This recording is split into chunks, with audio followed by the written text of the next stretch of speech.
From big business to small firms, US tariffs have had an impact on many global industries.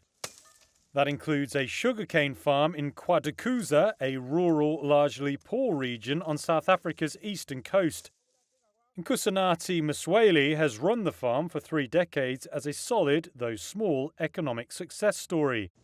It employs 8 full-time staff and 30 seasonal workers.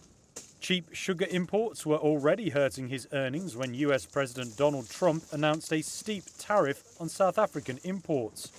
The move created what Msweli called a double whammy that leaves the 53-year-old facing tough choices. This tariff thing now that has been imposed by Trump, it's going to have a negative effect in our operations.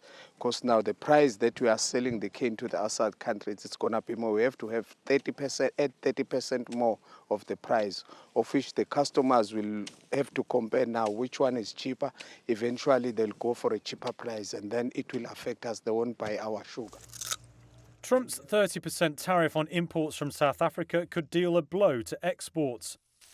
The country has previously benefited from a duty-free quota for 24,000 metric tons of sugar exports to the US market. That was under Washington's trade initiative for the continent, the African Growth and Opportunities Act.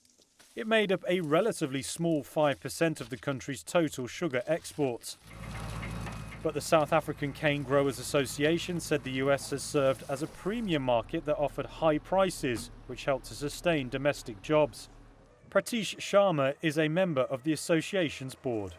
We would really urge government to conduct themselves seriously with the Trump administration right now and try and come up with a deal, because if we don't have good trade relationships with the US, it's going to be detrimental not just to our sector but to many others as well.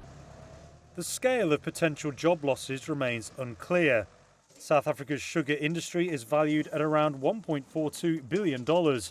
It supports over 300,000 jobs in a country with one of the world's highest rates of unemployment. Geran Ranganthan is an export and logistics manager for South Africa's Sugar Association. The US market, compared to other export markets, the value we generate is far superior. And being an industry that effectively 1 million livelihoods are dependent on, a loss of revenue in that market will definitely hurt our industry. That's something that's deeply, deeply concerning for us. Even if a deal with the US is struck soon, it will still likely be too late for this season.